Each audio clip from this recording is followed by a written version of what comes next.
We see heroes in the world all around us. You just have to look. Heroes remind us that even in the worst of times, you can find the best of people. These are the stories that uplift us and get us through hardship. And this week, we're going to be studying that. We're going to be looking at it, though, in fantasy.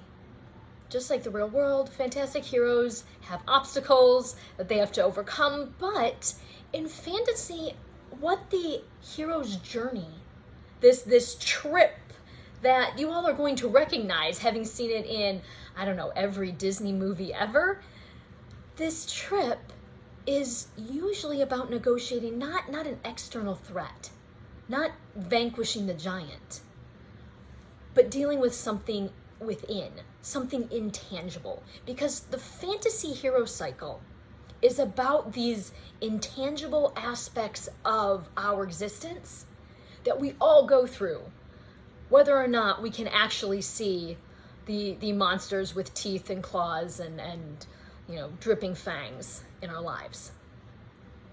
So look at these steps that different scholars have come up with for the hero's journey and see whether or not our stories are going to fit into this. We're going to be looking at fairy tales, but the place that a lot of these originate is with epics. Like the earliest epics that we have in writing, the Epic of Gilgamesh or the Odyssey. These epics, we have heroes encountering lots of different kinds of monsters and going to war and having all these battles, but what both of those early epics are negotiating is actually the question of what does it mean to be mortal, to be human? What does life mean in the face of that mortality? And along that line, I think we're going to see that these epic hero journeys, as they are sort of reduced and refined into the fairy tale, retain that same sort of internal message, though they don't necessarily wrestle with questions of what does it mean to be human. So we're going to go through and look at a male hero, a female hero, and we can decide, are they heroes, are they heroines? Which journey do they go on? You're going to listen to Matthew Winkler's TED Talk, where in about 4 minutes, he gives the best description of the hero's journey I've ever heard.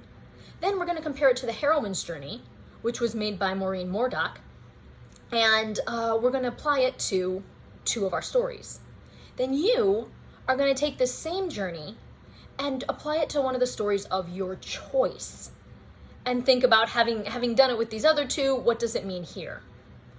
And this hero's journey, keep in mind as you're going through this, is this something you could use as you're going forward and you're analyzing your own novels and works to go from what happens to why it matters? And also, this is something that we're going to be encountering again in not only comics and superheroes. I mean, this is the basic story of the superhero, but this is what we're going to be looking at in Lord of the Rings. This hero's journey and why a bunch of hobbits going to Middle-earth matter to us in the real world. So, enjoy your hero's journey. Make sure to bring some snacks. Can't wait to see what you do.